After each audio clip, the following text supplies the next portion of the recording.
Good evening, APUSH Nation. Welcome into our first Fireside chat of 2017. And I know what you're all thinking at this point. Isn't that what you were wearing yesterday to school? Aha. Well, good deduction. And the truth is, I'm actually filming this today, which is Wednesday. But you guys will be watching this on Thursday. So, anyways, let's cut right down to the chase here. We've been building up a case about Reconstruction and how the radical Republican Congress and Andrew Johnson went back and forth, and each side traded different blows towards one another. But today we're going to look at violence erupting in Reconstruction. And much of the violence was due in part to what we talked about today in class, which is the 14th and 15th Amendments. And those were two crowning achievements of the radical Republican Congress, and arguably two of the greatest, a couple with the 13th Amendment, of course, three of the greatest changes to all the Reconstruction era. But Southerners began to take quite deep interest in doing whatever they could and however they could to disrupt the efforts of both white Reconstructionists, those carpetbaggers and scalawags that we talked about, and of course African Americans who were seemingly gaining further and further rights and equality within Southern societies. What I'd like to focus on is the evolution of domestic terrorist groups. And I know that anytime you say that word terrorism today, it has a different connotation than it did back in the Reconstruction era. But make no mistake, the Civil War, which led to Reconstruction, sometimes Reconstruction is even called the Second Civil War. That's how bloody and violent the Reconstruction era became for African Americans and pro-Reconstruction whites. Reconstruction gave birth to two of the most powerful domestic terrorism groups in the South, and we'll start with, of course, the infamous Ku Klux Klan, or the KKK. Founded in 1866, the Ku Klux Klan derived its name from a Greek word, klyklos, which means circle. And the Klan started out, I'll just call it the Klan or KKK for short.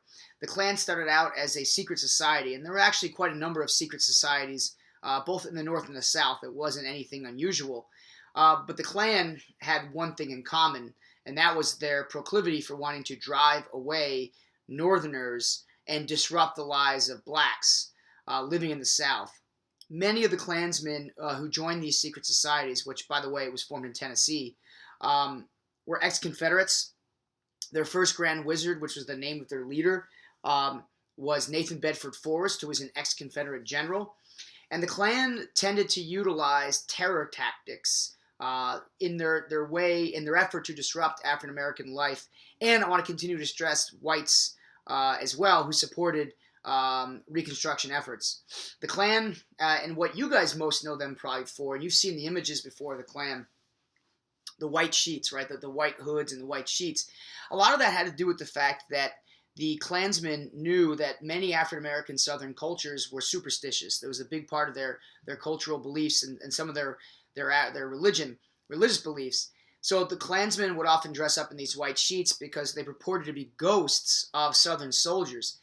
And, you have to distinguish some of your modern-day associations with the Klan from the actual historical origins of the Klan. And really, when the Klan began to gain momentum was following the 14th and really the 15th Amendment, because the citizenship gained by African Americans through the 14th Amendment and the equal protection under the law, according to the Constitution, the 14th Amendment gave African Americans a whole slew of rights that they previously had never had. And then, of course, the African American male suffrage, the right to vote, this gave the Klan plenty of opportunity to begin to up their efforts to stymie and disrupt and terrorize voting in the South for African Americans and whites who voted for blacks. Klansmen also tended to be very white Anglo-Saxon Protestant. Klansmen were known, especially in later years, for also terrorizing Catholics, often white Catholics, so they did tend to be stereotypically Protestant. That's just something important to recognize as far as a qualifier is concerned. But the Klan became deeply rooted in almost all of the South by 1870. There were different Klan branches all throughout the South, and that actually prompted the federal government to investigate the Klan. And in 1870, when future President Ulysses S. Grant is president, we haven't really talked about Grant all that much, but we will be soon. Under Grant, Congress passed a series of enforcement acts, and one of these enforcement acts was the KKK Act. And this gave the federal government immense power to prosecute KKK members without really having to abide by certain constitutional provisions, such as right to a fair trial. And that this act would eventually get overturned by the Supreme Court. But for the time being, what does it demonstrate? Well, it tells you that the Klan grew so large and so successful in terrorizing African Americans and whites throughout the South that Congress had to take action, and Congress had to enact an act of legislation to prosecute the Klan swiftly. And the Klan's legacy will live on. Shortly after Reconstruction ends, the Klan disappears from society, but in the 19-teens and 20s, the Klan had a great resurgence. And we'll be talking about that later in the year. Klan members typically tried to intimidate blacks and whites by burning buildings, and lynch mobs were quite common. But be aware that all the violence during Reconstruction was not always perpetrated by the Klan. You also sometimes had grotesquely brutal race riots that broke out. And in 1866, the same year the Klan began, two just absolutely brutal race riots erupted in Memphis, Tennessee, and New Orleans, Louisiana. And these race riots were usually prompted just by the spillage of racial tensions between pro-Southern whites, scalawags, carpetbaggers, and of course African Americans.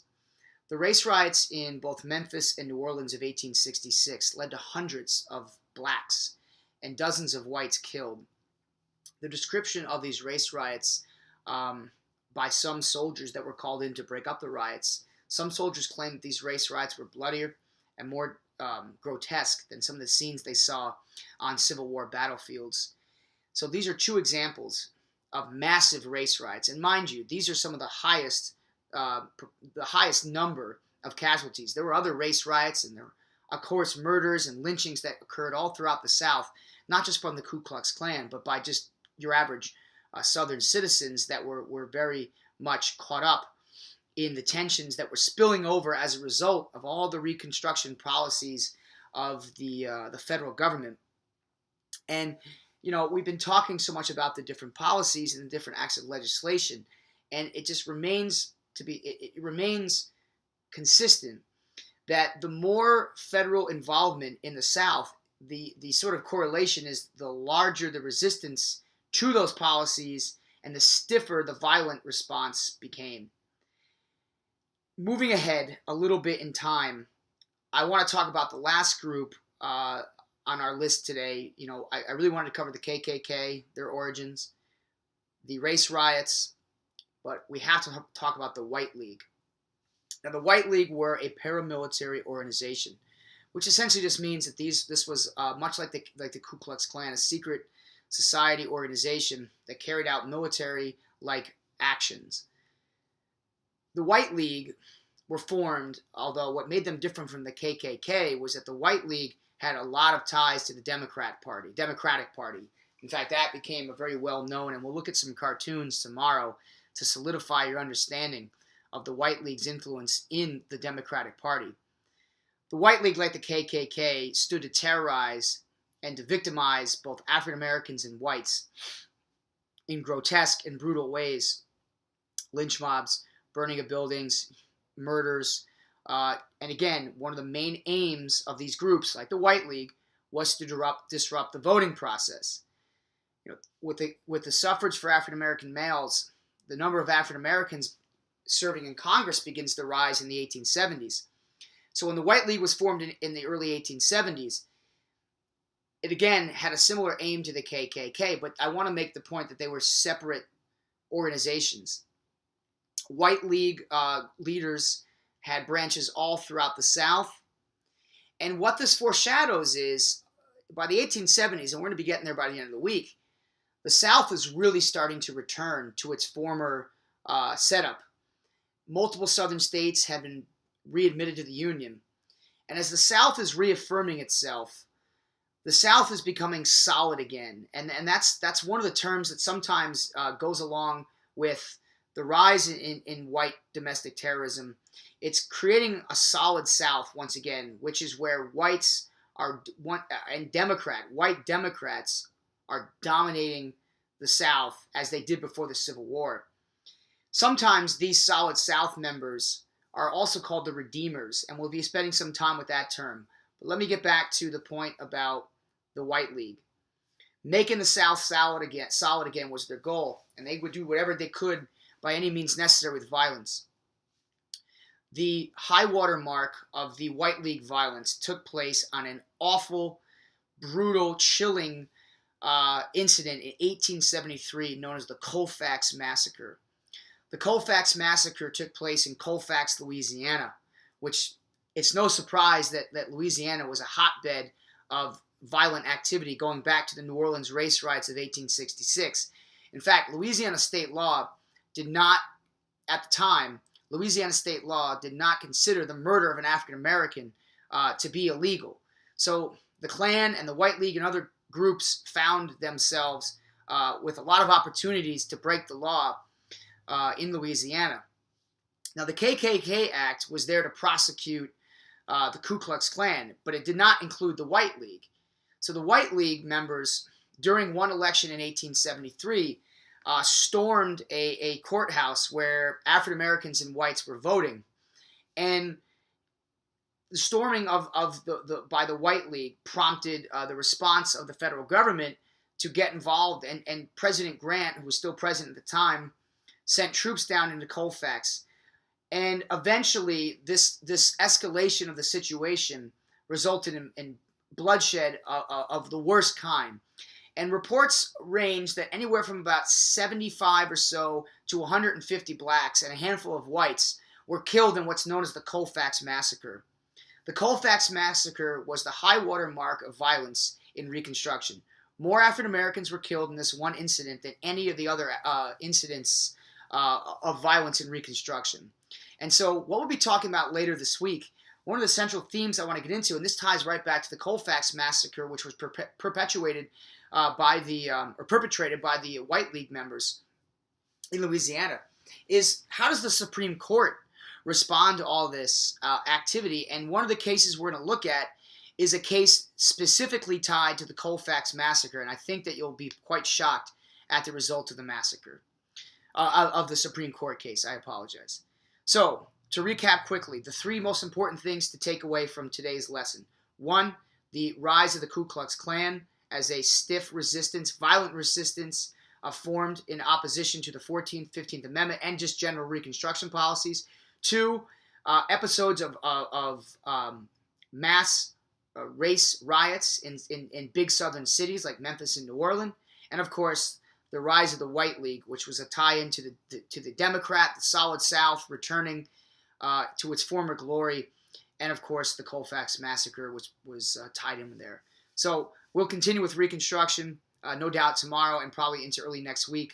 I bid you guys a good evening and farewell. As you know, the past shapes the future. Take care. Have a great evening.